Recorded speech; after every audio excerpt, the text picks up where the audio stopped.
नमस्कार, सत श्री अकाल, आदाब, हेलो है, केम छो की हाल चाल ऑफिसर्स। तो गाइस एक बात है जो आप लोगों से बात करनी है इस समय कि आप लोग ये बबल्स देख रहे हो।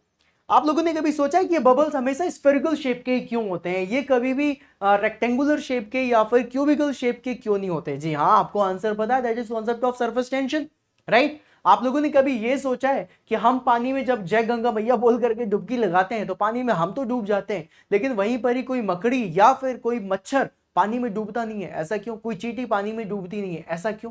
Concept of surface tension. अगर आप लोगों से मैं बोलूं कि जब भी कभी मैं कोई भी इंसेक्ट देखता हूं, वो आप लोगों का पानी में नहीं डूबता, मतलब मच्छर तो भाई पानी के ऊपर अंडे भी दे देते हैं, ऐसा कैसे? और अगर मैं इसी पानी में थोड़ा सा कोई लिक्विड ऑयल या फिर कोई केरोसिन मिला दूं तो यहीं पर ही वो जो अंडे हैं, वो जो मच्छर है, वो पानी में डूब जाता है, ऐसा क्यों? इन सभी चीजों का आंसर मिलेगा आज आप लोगों को इस सेशन में। दोस्तों आज हम डिस्कशन करने वाले हैं कॉन्सेप्ट ऑफ सरफेस टेंशन के बारे में, जो कि फ्लूइड मैकेनिक्स का बहुत ही इंपॉर्टेंट सा टॉपिक हो जाता है। इससे भर भर के क्वेश्चन आप लोगों के एग्जामिनेशन में पूछे गए हैं, तो आप किसी भी एग्जामिनेशन की प्रिपरेशन कर रहे हो, अगर फ्लूइड मैकेनिक्स आपके सिलेबस में है तो ये टॉपिक आपके लिए बहुत इंपॉर्टेंट होगा। तो चलिए दोस्तों, बिना किसी देरी की शुरुआत करते हैं। सबसे पहले हम जानेंगे सरफेस टेंशन के बारे में कि सरफेस टेंशन एक्चुअली में किस तरीके से वर्क करता है। आप इस मच्छर को देख पा रहे हो, इस ट्रे में ये जो पेन है आप इसको देख पा रहे हो, ये सारी चीजें जो आप देख रहे हैं कि भैया ये मच्छर इस पानी पे तैर किस रहा है भाई, किस तरीके से सारी चीजें तैर रही हैं? क्या बॉयंसी लग रही है इसमें? नहीं, बॉयंसी तो नहीं लग रही, सरफेस टेंशन लग रहा है। अब सरफेस टेंशन के लिए आप इस मकड़ी को देखो, देखो चल रही है पानी में, ये देखो भाग गई, ये देखो। ऐसा कैसे हो सकता है यार कि ये पानी में डूब नहीं रही? Because of the surface tension. अब सरफेस टेंशन का कॉन्सेप्ट क्या है, सरफेस टेंशन किस तरीके से वर्क करता है, इसके बारे में आप सभी लोगों को बताना चाहूंगा, और इसको थोड़ा सा फील करिएगा, आप लोगों को समझ में आएगा। देखिए सबसे पहले तो आप लोगों को एक चीज समझनी है, that surface tension is nothing but it is the phenomena of cohesion.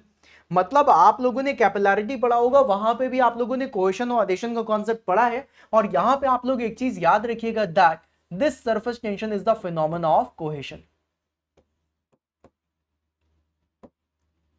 Tension is the phenomena of cohesion, right? Of cohesion. अच्छा, अब इसमें होता क्या है बेटा, ये तो हमने पढ़ लिया, लेकिन होता क्या है? देखिए गाइस, इसमें आप सभी लोगों को बताता हूं बेसिकली क्या हो रहा है। जैसे कि फॉर एग्जांपल मान लीजिए ये आप लोगों की एक फ्री सरफेस है, अब इसमें इनफाइनाइट नंबर ऑफ मॉलिक्यूल्स होंगे। अब फॉर एग्जांपल मान लो ये मॉलिक्यूल है, अब इस मॉलिक्यूल के अंदर एक बहुत ही वैसा वाला पॉइंट है कि भैया जो इसके बगल में मॉलिक्यूल है ये इसको भी अट्रैक्ट कर रहा है, कह रहा है इधर आओ, right. Intermolecular force of attraction लग रहा है इन दो मॉलिक्यूल के बीच में, भाई मोहब्बत दिख रही है, ये इसको पास बुलाना चाह रहा है, इसको पास बुलाना चाह रहा है। अब इस केस में क्या होगा, ये मॉलिक्यूल यहां पे चला जाएगा, चला जाएगा, राइट। अगर मैं गाइस यहां पर इस मॉलिक्यूल के बारे में बहुत सिंपल लैंग्वेज में, बिल्कुल लेमैन लैंग्वेज में समझा रहा हूं, बस इस तरह समझो, कोई टेक्निकल टर्म्स की जरूरत नहीं है, सिर्फ ऐसे ही समझो बेसिकली हो क्या रहा है। अब गाइस मान लो एक ये मॉलिक्यूल है, अब भाई inter molecular force of attraction, ये जो कोहेशन बोलते हैं, दो मॉलिक्यूल के बीच में लगने वाला फोर्स ऑफ अट्रैक्शन है। अब अगर देखा जाए तो ये भी मॉलिक्यूल है, तो इसके बीच में भी तो फोर्स ऑफ अट्रैक्शन लगेगा, बिल्कुल लगेगा। अब गाइस मान लो अगर ये यहाँ पे मॉलिक्यूल है, तो ये मॉलिक्यूल सिर्फ इसको थोड़ी ना अट्रैक्ट करेगा, इसको भी अट्रैक्ट करेगा, और ये वाला मॉलिक्यूल इसको भी अट्रैक्ट करेगा। मान लो यहाँ पर ये मॉलिक्यूल है, अब ये वाला मॉलिक्यूल सिर्फ इसे थोड़ी ना अट्रैक्ट करेगा, इसे भी अट्रैक्ट करेगा, और ये वाला मॉलिक्यूल इसे अट्रैक्ट करेगा।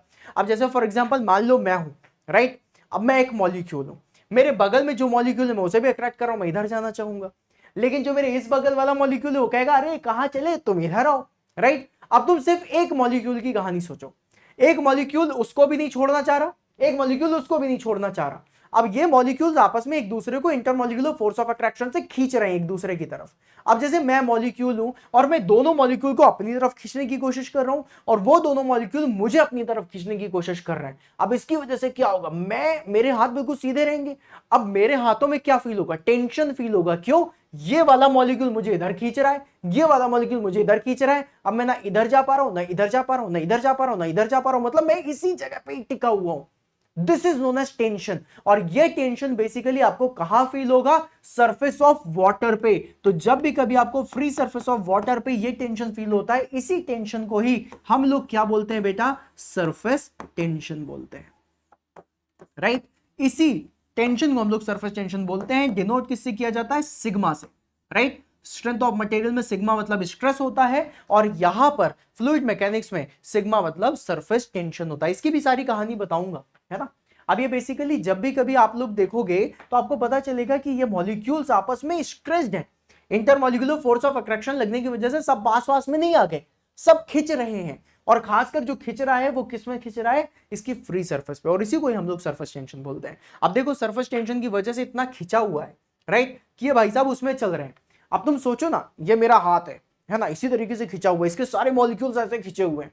अब कोई हल्की सी चीज आगे मेरे हाथ में बैठ जाएगी तो मेरा हाथ नीचे थोड़ी ना हो जाएगा, इतना तो बॉन्ड है ना, इतना तो फोर्स ऑफ अट्रैक्शन ये भाई खींचे चलाए दे रहा है, राइट। और यही चीज आप लोगों को यहां देखने के लिए मिलती है। तो दोस्तों क्या मैं यहां पर बोल सकता हूं कि सरफेस टेंशन की वजह से देखो हल्का सा दब भी रहा है लेकिन ब्रेक नहीं हो रही इसकी surface, right, because of the surface tension. तो ये कॉन्सेप्ट आप लोगों ने देखा गाइज, ये जो आप लोगों ने सरफेस टेंशन को कॉन्सेप्ट देखा, this is very very important. और गाइज यहां पर आप सभी लोगों को कुछ और भी बताना चाहूंगा, ये जो सरफेस टेंशन है ये सिग्मा, अगर मैं इसको देखूं तो इसकी जो फॉर्मूला होता है वो होता है फोर्स पर यूनिट लेंथ। क्या होता है बेटा, फोर्स पर यूनिट लेंथ। देखो अगर मैं इसमें और भी ज्यादा डेप्थ में जाऊंगा ना, और भी ज्यादा बहुत ज्यादा डेप्थ में, तो ये जो एल होता है ये एल कॉस थीटा हो जाता है। ये वही एल कॉस थीटा है जो आप लोग उसमें यूज करते हो, क्या बोलते हैं, वर्क डन में। अगर आप थर्मोडायनेमिक्स में देखो तो थर्मोडायनेमिक्स में आप लोग वर्क डन पढ़ते हो, वर्क डन में जो फोर्स होता है वो फोर्स क्या होता है, M F equals to M A, है ना, आप यही वाली चीज यूज करते हो। अब यहां पर जब हम लोग यहाँ पर F equals to M A के बारे में बात करें तो जो एफ है वो एफ कॉस थीटा होता है बेसिकली, है ना, क्यों कॉस थीटा के एंगल पे लगने वाला जो रेजोल्यूशन वाला फोर्स है उसको लेकर के चलते हैं। तो मतलब यहाँ पे भी बहुत सारी कहानियां हैं, है ना। जब आप वर्क डन पढ़ते हो फोर्स इनटू डिस्प्लेसमेंट, तो डिस्प्लेसमेंट पे तो है वैल्यू आपकी, लेकिन वो जो एफ है वो क्या हो जाता है, F cos theta into displacement हो जाता है। इसी तरीके से यहाँ पे एल कॉस थीटा भी, लेकिन ये बहुत डेप्थ की बात है, उस पर अपन को जाना नहीं, राइट। अब गाइस अगर मैं यहीं पर ही फोर्स का मल्टीप्लाई एल से कर दूं और यहां पर डिवाइड भी एल से कर दूं तो क्या इसमें कोई फर्क पड़ेगा, नहीं पड़ेगा, राइट। तो मतलब अगर देखा जाए तो force into length will give you work done, will give you work done, और यहां पे length into length will give you area, right. तो मतलब हमारे पास सिग्मा के दो फॉर्मूले आ गए, या तो हम सिग्मा को फोर्स पर यूनिट लेंथ बोल सकते हैं या फिर हम इसको work done per unit area भी बोल सकते हैं। तो ये दोनों फॉर्मूले आप लोगों के सरफेस टेंशन के फॉर्मूले होते हैं। तो मतलब आप इससे कोई भी वैल्यूज निकाल सकते हैं। अब यहाँ पे अगर आप लोगों से पूछे जो फोर्स है ये कौन सा फोर्स है, ये यही कोहेशन का फोर्स है जिसको इंटरमॉलिक्यूलर फोर्स ऑफ अट्रैक्शन बोलते हैं, ठीक है। चलिए थोड़ा सा और आगे बढ़ते हैं और थोड़ा सा चीजें सीखने की कोशिश करते हैं। गाइस अब आप लोगों से सबसे पहले तो यहां पर क्वेश्चन पूछा जा सकता है कि इसकी यूनिट क्या होती है। तो बेटा इसकी जो यूनिट होती है वो होती है न्यूटन पर मीटर, राइट। अगर आप वर्क डन में जाते हो तो जूल पर मीटर स्क्वायर भी इसकी यूनिट हो सकती है, इसको याद रखिएगा, जूल पर मीटर स्क्वायर, राइट, है ना। ये भी इसकी यूनिट होती है सरफेस टेंशन की। फिर आपसे इसके बारे में पूछा जाता है कि भैया इसका डायमेंशन क्या होगा। तो अगर मैं डायमेंशन के बारे में बात करूं तो इसका dimension M L T minus two divided by L, और इससे जो इसका डायमेंशन आता है वो क्या आता है, एम टी माइनस टू। ये सारे क्वेश्चन है जो आपसे एग्जामिनेशन में पूछे जा चुके हैं, ठीक है। फिर उसके बाद गई सरफेस टेंशन पे आप लोग फॉर्मेशन देखते हो बबल का, जिसमें चेंज इन प्रेशर की वैल्यू निकालते हैं। तो उसमें हमारे पास तीन चीजें होती हैं, एक होता है ड्रॉप, राइट, एक होता है आपके पास बबल, और एक होता है आपके पास जेट, राइट। अगर मैं ड्रॉप के बारे में बात करूं तो यहां पर जो चेंज इन प्रेशर निकलता है वो क्या होता है बेटा, 4 सिग्मा बाई डी, जहां पर डी क्या है, डायमीटर ऑफ दैट बबल, और सिग्मा क्या है, दैट इज सरफेस टेंशन। अगर मैं बात करूं बबल की, तो बबल के बारे में बोला जाता है कि बबल क्या हो जाता है, बबल का डबल, मतलब 4 सिग्मा का 8 सिग्मा बाई डी हो जाता है। और अगर मैं बात करूं यहां पर जेट पे तो ये ड्रॉप का आधा हो जाता है, delta P is equal to 2 sigma by D, right. इसको याद रखिएगा, ये आप लोगों के फॉर्मूले हैं। कई बार आप लोगों से ये फॉर्मूले ना पूछ करके आप लोगों को इन टर्म्स ऑफ, मतलब ये तो हमने फॉर्मूले डायमीटर के टर्म्स में दिए, कई बार ये डायमीटर के टर्म्स में फॉर्मूले नहीं देता, कई बार ये आप लोगों को फॉर्मूले दे देता है R, that is your radius के टर्म्स में। तो यहां पर ये जो वैल्यू है ये कितनी हो जाती है, 2 सिग्मा बाई आर, राइट, और ये वैल्यू हो जाती है 4 सिग्मा बाई आर, और ये वैल्यू हो जाती है सिग्मा बाई आर। तो याद रखिएगा कि ये जो आर आर आर के टर्म्स में है उनकी वैल्यूज अलग आएगी, और ये जो सिग्मा की टर्म्स में है, डायमीटर के टर्म्स में, इनकी वैल्यूज अलग आएंगी। और यही जो कॉन्सेप्ट है, इसी कॉन्सेप्ट से आपसे भर भर के क्वेश्चंस आपके एग्जाम में पूछे जाते हैं। तो आप इसको सीखिएगा, आप इसको देखिएगा, आपकी यूनिट का क्वेश्चन, आपके डायमेंशंस के क्वेश्चन, आपके फॉर्मूले का क्वेश्चन, सरफेस टेंशन किसका फिनोमेना है, कोहेशन का फिनोमेना है, ये सारी चीजें आप लोगों से पूछी जाती हैं, तो इसको बहुत अच्छे से दिमाग में रखिएगा।